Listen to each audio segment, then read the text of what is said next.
Hola, lo que se va a hablar es sobre Ciudadano Kane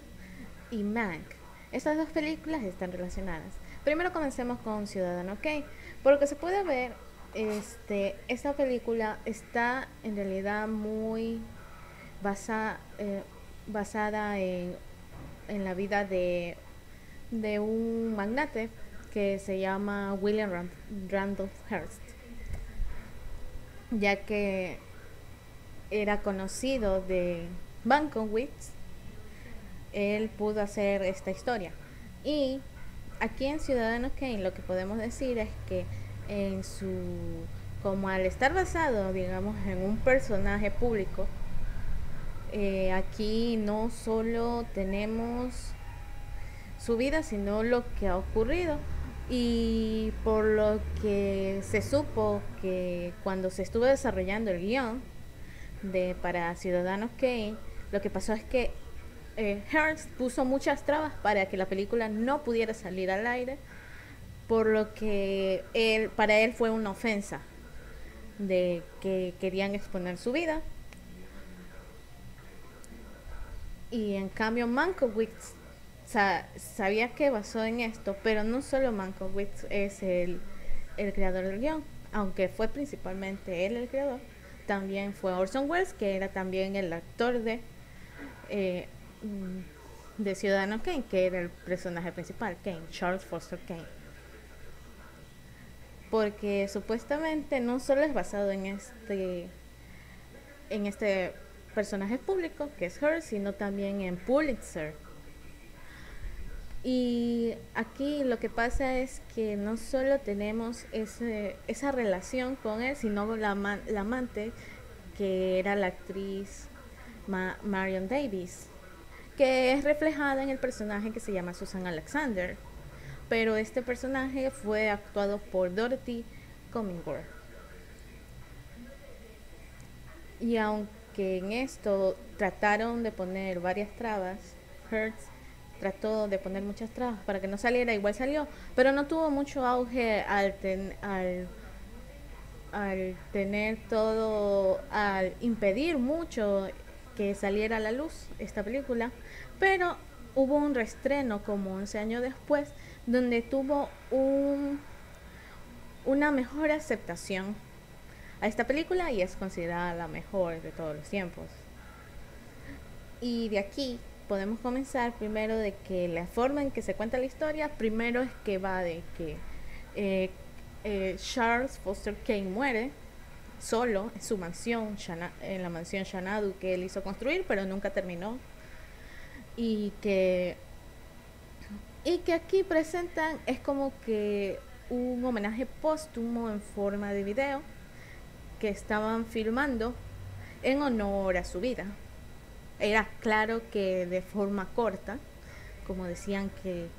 10 minutos como que no daba, y ahí es que comenzó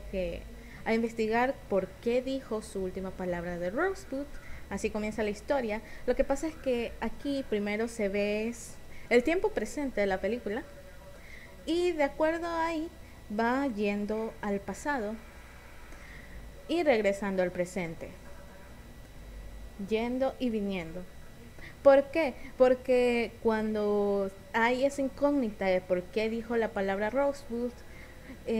cuando se comenzó la investigación fue que ahí es que, aunque ya se conocía toda la vida del ciudadano Kane, porque nos muestran en la primera parte, en ese resumen de, del video al homenaje póstumo, eh, aquí también necesitábamos tener los diferentes puntos de vista que han tenido las personas que convivieron con él. Su mejor amigo, la primera esposa, obviamente no se pudo porque murió mucho antes.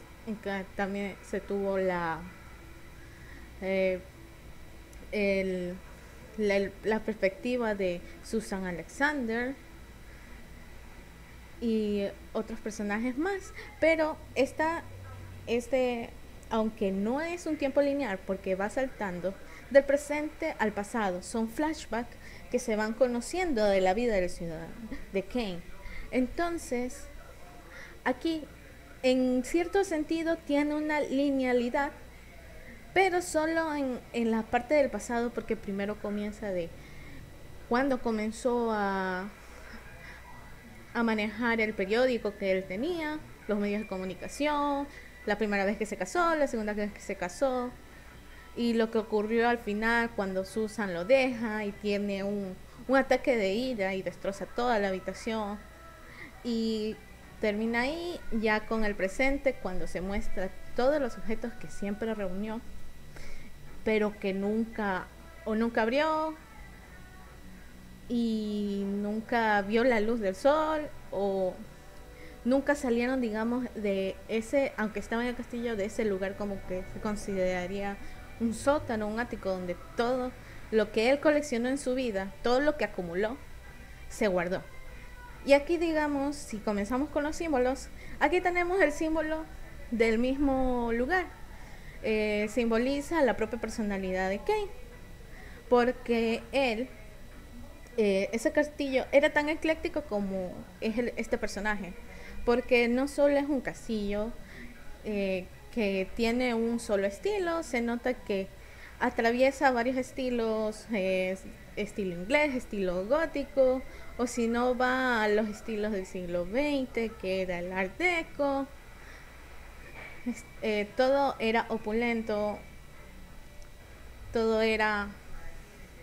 disperso, tal y como este personaje podría ser. E incluso el tener guardado todos los objetos que él coleccionaba refleja que él quería siempre más,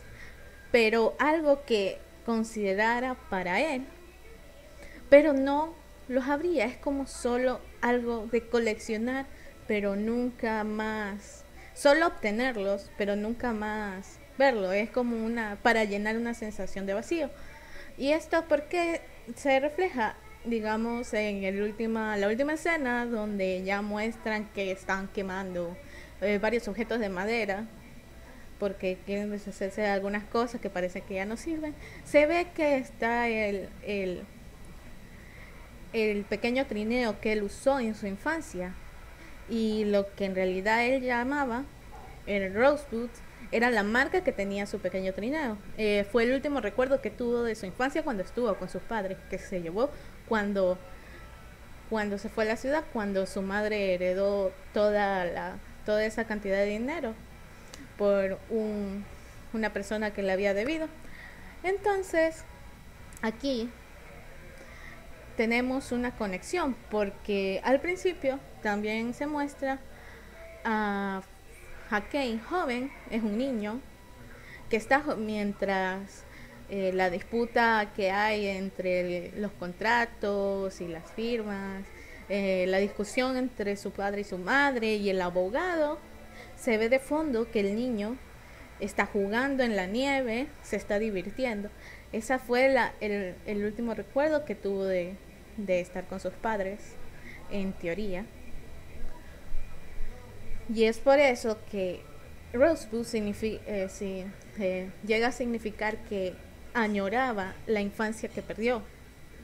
Y no solo eso, sino que también tenemos otra conexión. Para llegar a esta parte, tenemos la conexión de la escena de que cuando está destrozando el cuarto de Susan, por su furia, ve una bola de nieve. Y como la bola de nieve lo que hace es representar la última escena que tuvo de su infancia, cuando estaba jugando con su pequeño trineo. Y aquí, con esta escena de la bola de cristal, se puede unir de que a los últimos momentos de su vida extrañó lo que había perdido en su infancia, y se puede conectar en la parte de su muerte, porque tenía la misma bola de cristal. Y no solo eso, sino que aparte, otra referencia, pero ya más a la vida real, es que como Kane está basado en Charles, perdón, en Hertz, al estar basado en él, también incluso él tenía una mansión donde tenía todos los lujos que él quería, y tenía todo lo que quisiera, porque aquí es como una referencia a su vida. No solo fue lo que vivió, sino incluso, digamos, en dónde vivió, en un gran lugar, un gran castillo, donde todo era hermoso, ostentoso, excéntrico, pero solo en esa parte, por, porque, porque de ahí incluso eh, al Orson Welles, al ser tanto el director, en parte guionista, e incluso el actor, porque él fue el que hizo a este personaje, también demuestra, mejor dicho, refleja las características egocéntricas y tiránicas que tiene este propio Orson Welles. Y de aquí, digamos, si hacemos referencia a los carteles, Mank está basado en la historia de lo que pasó cuando se estaba construyendo el primer guión para esta película. Aquí se ve toda la relación de cómo es que pasó para armar el guión, cuál fue la vida de Mankiewicz, y qué es lo que pasó desde su declive hasta que pudo crear esta increíble historia, y cómo fue que hubo las trabas de poder llevar a producir esta película. Aquí, por ejemplo, tenemos varias referencias de Ciudadano Kane en Mank. La parte como se ve aquí en la imagen de Mank, donde está celebrando, esto hace reflejo a cuando en Ciudadano Kane están celebrando, si no me equivoco, los 684,000 ejemplares que se publicaron del periódico de Enquirer. Estaban celebrando en una larga mesa y que todos estaban juntos. Y no solo eso, sino que también teníamos que lo que ocurre aquí, de que como Kane quería ser un político, también aquí hay un reflejo de la política en la historia, ya que se refleja la manipulación mediática tanto de periódicos, en el cine, de que puede ser manipulable para cambiar la opinión del público. Por ejemplo, aquí decían de que todos los que están desempleados pueden venir a California a buscar empleo y poder tener con qué sustentarse. Y así es que fue ganando Sinclair, ganó las elecciones. Es un reflejo aquí de cómo hace la manipulación, al reflejo de Kane, en que en cambio no pudo ganar porque se le manipuló, en el sentido de que, aunque era verdad, se le manipuló para que no pudiera ser un candidato elegible al publicar de que tenía un amorío con Susan. Otra referencia que se tienen aquí de Mank con Ciudadano Kane es que al momento en que Ciudadano Kane, en que Marion Davies está paseando por el jardín con Mank, se ve que tienen un gran zoológico y están representando monos, elefantes y otros animales, así como presentaron al principio en Ciudadano Kane, al hacer el video póstumo que presentaron que Xanadu tenía un gran zoológico, que tenía varios animales exóticos. También lo representaron aquí. Y otra referencia, incluso cuando fue esta parte del video póstumo, que se ve que están analizándolo al final en la sala del cine.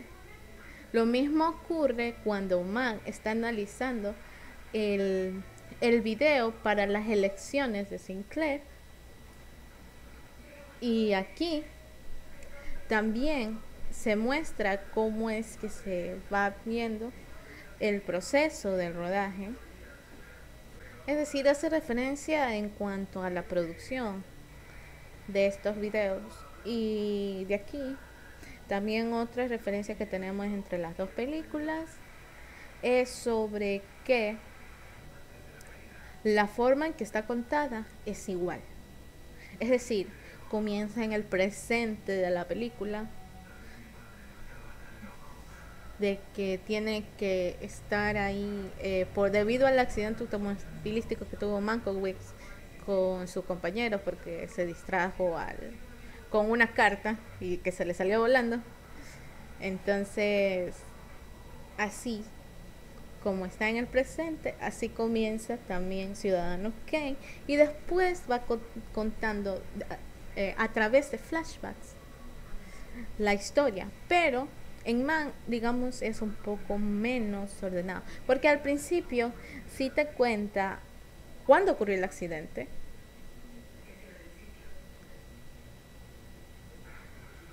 y eso fue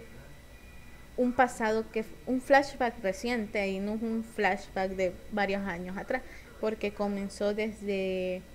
1932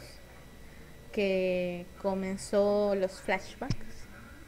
para Mank. Y aparte de eso también hacen honor a los escritores,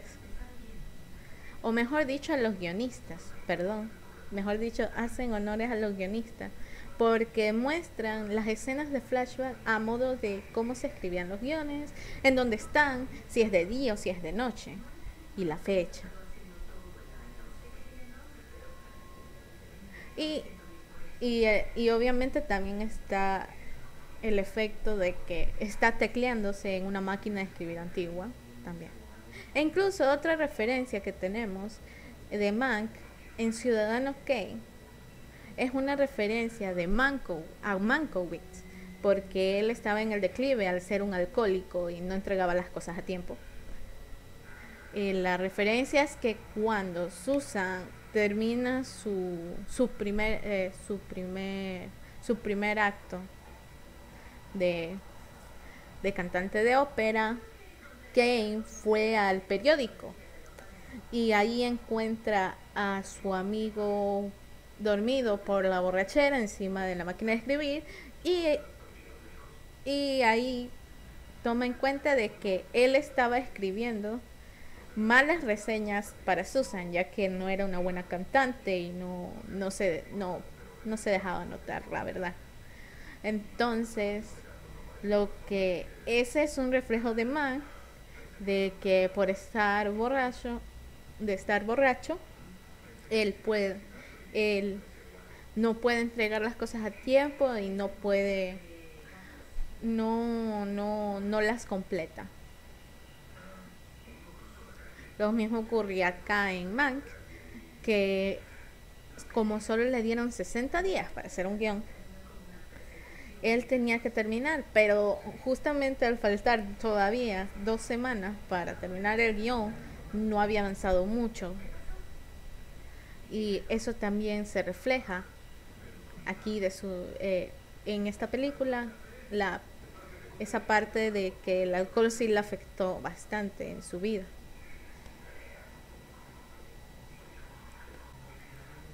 E incluso si volvemos a una antigua referencia de que cuando fue la fiesta de disfraces en esa gran larga mesa que está unida con los cuatro, cuando fue el festejo, también una gran mesa larga de los 684.000 ejemplares del periódico.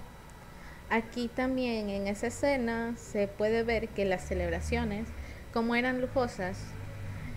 también tenían estatuas de hielo, y esto también conecta esa estatua de hielo con la escena de la fiesta que hubo antes, mientras estaba las elecciones, donde también muestran una escultura de hielo. Es decir, esto presentan motivos de celebraciones. Incluso en la película de Man vemos otra referencia, es de que cuando Man llega borracho a la fiesta de disfraces, él cuenta una historia, que era la historia de Don Quijote, de que quería hacer el bien para todos, pero que era muy ingenuo. Y esto también está reflejándose de que lo que ocurrió en la campaña de Sinclair. Y no solo eso, sino que también en cierto sentido también se refleja lo de Hearst, porque supuestamente él quería ser candidato para ayudar a todo el mundo y, y que iba a ayudar a muchas personas, pero que tenía su propia Isolda, que en realidad sería Mary Davidson aquí, para que lo apoye. También este es un reflejo tanto de la vida real, digamos, de Hearst, pero también yo creo que tiene una conexión con Ciudadano Kane en el sentido de cómo fue, entre comillas, la candidatura de Kane junto con el apoyo de su esposa y el apoyo de Susan. Otra referencia que se tiene incluso aquí de Mank es que cuando Mank quiere ser reconocido como el autor del guión y Wells no quiere aceptar, sino que quiere que firme los papeles de que solo acepte los $10,000, le da un ataque de ira y en esto Mank se basa se inspira, mejor dicho, para tener la escena del ataque de ira de Kane cuando es abandonado por Susan y destroza todo el cuarto donde ella vivía. Susan está basada en la actriz Marion Davis. También refleja cómo vivió, digamos, encerrada y cómo, pero de manera metafórica, es decir, en el sentido de que vivió una vida muy limitada a su belleza. De hecho, otro simbolismo que hay en Mank es cuando está en el hospital debido al accidente y es visitado por Wells. Y esto hace referencia como que si estuviera haciendo un contrato con el diablo, ya que él, mientras todavía está herido y posiblemente, mejor dicho, está bajo los efectos de los medicamentos, le propone el trato de hacer el guión para Ciudadano Kane. Es como que si fuera un contrato con el diablo donde firmas sin saber lo que te espera con las letras pequeñas. Así como en Ciudadano Kane, que se utilizaron pocos encuadres, pocos movimientos, lo mismo ocurre acá en Mac. También fue fiel en esa parte al hacer esa referencia.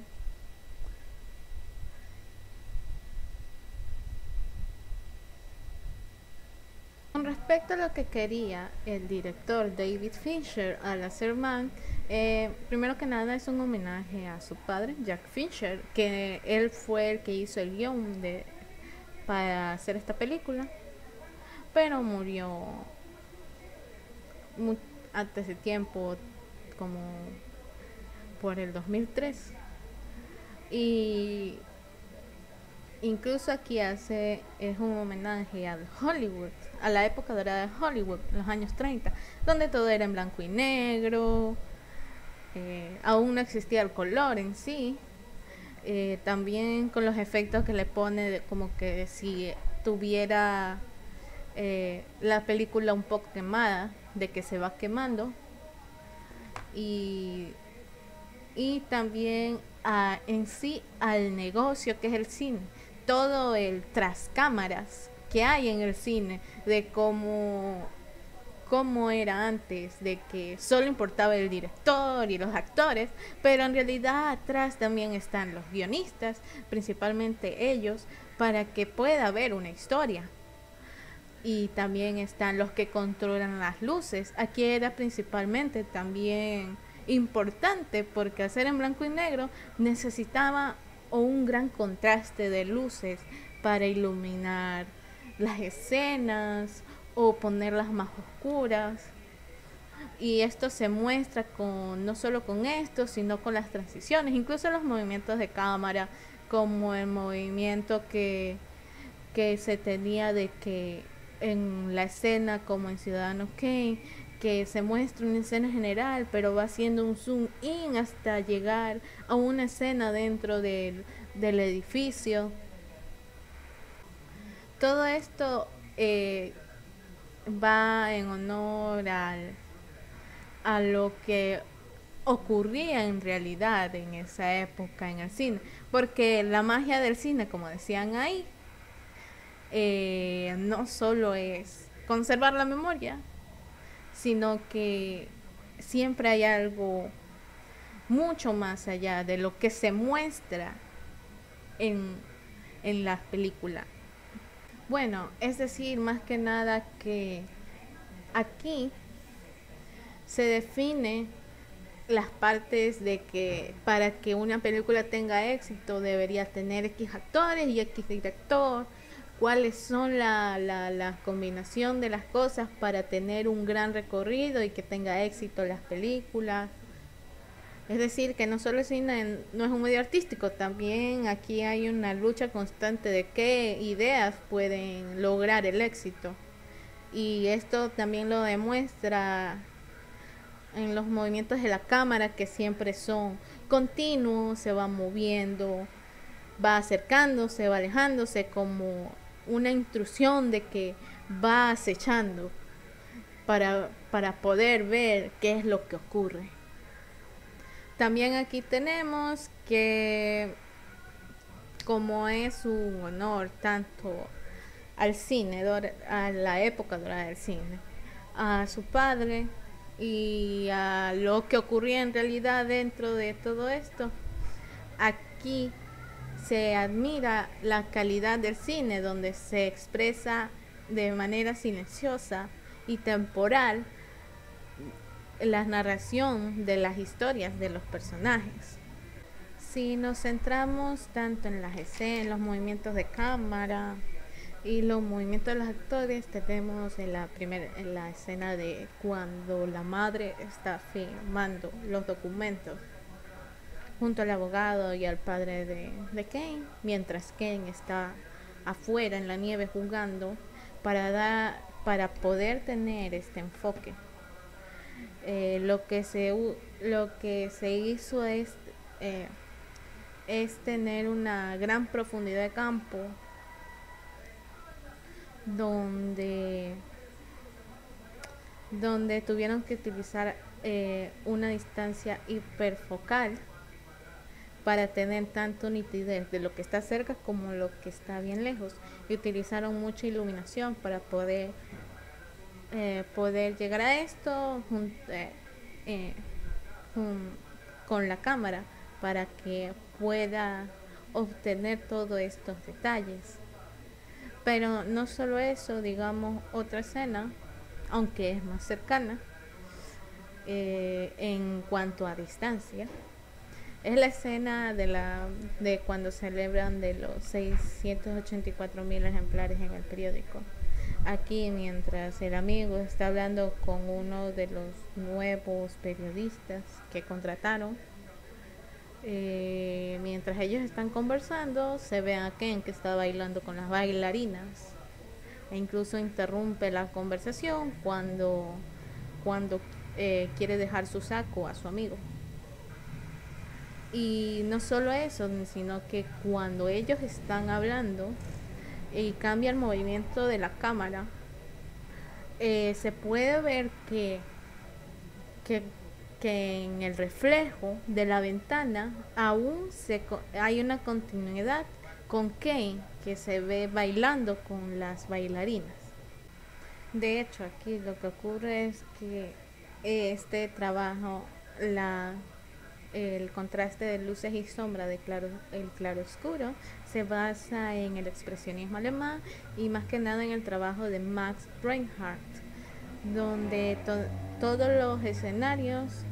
se toman la forma de la personalidad de los personajes, se juegan bastante con la luz. Y esto es lo que da da paso también el papel de Greg Toland, que era el director de fotografía de la película, que aquí también no solo aquí hay como una lucha de poderes en sí por el egocentrismo de Wells, porque él también quería manejar la luz y se especula de que no solo fue Greg Toland el que manejaba el sistema de las luces, sino que también Wells. Pero sin él no se podría haber hecho las grandes composiciones que tiene la película. Porque aquí no solo se utilizó la expresividad de la luz con ese estilo, sino también que se jugó bastante con la profundidad de campo. Y que aquí Tolans en realidad se considera como uno de los grandes innovadores en dirección fotográfica, ya que él se caracterizaba por esto, por el uso de la profundidad del campo y los contrastes de luces y sombras. Y también de que tenía unas buenas escenas en espacios reducidos. Y de aquí, en cambio, cuando filmó Ciudadano Kane, supuestamente, aparte de la rivalidad en cuanto al poder en quién manejaba las luces, también se dice que igual poco después se inspiraban mutuamente para poder tener unos mejores efectos de luces en las escenas.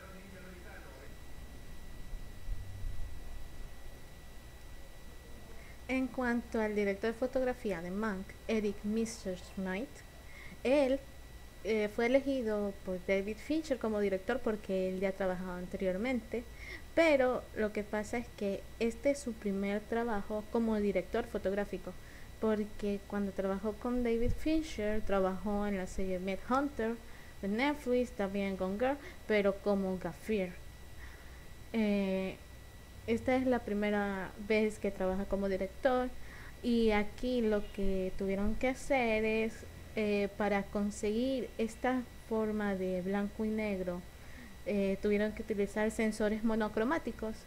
e incluso también tuvieron que eh, estructurar muy bien los colores que hubieran en el escenario o en el vestuario, incluso las texturas de tanto de escenarios, adornos y el vestuario en sí, para ver qué tonalidades tenían que coger para tener ese contraste y que no se pudiera ver monótono. Por ejemplo, las escenas que más se destacan aquí, una es cuando es el cumpleaños de Meyer, donde tiene que en esta escena hay diferentes ángulos de movimientos para mantener la conversación, donde hablan casi todos, tanto Meyer, que está en un lugar distante de Mac, Hearst, que está parado en medio, y de ahí en la intermediaria está Mario y otros personajes secundarios de ahí. Y aquí hace mucho con el juego de las cámaras, de quién miraba a quién y quién tenía que hablar. Y lo mismo, y también tuvieron que hacer un gran juego de luces para la escena de las elecciones. Como necesitaban mucha iluminación, jugaron fue con el escenario para iluminarlo, como era el cartel que decía 1934, que estaba formado con focos y daba mucha mayor iluminación. También se tiene que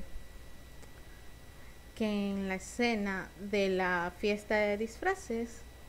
también tenían que hacer el juego de las cámaras, de cuando tenía que Mac rodear la mesa y contaba la historia de Don Quijote y cómo iba a ser esa historia, con quién es que miraba quién, que se veía la puesta de escena y también cómo es que se desarrollaba solo de manera visual de la incomodidad que se sentía por lo que Man estaba borracho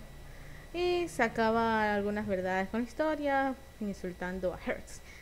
que era el anfitrión de esa fiesta. Bueno, esto sería todo. Gracias.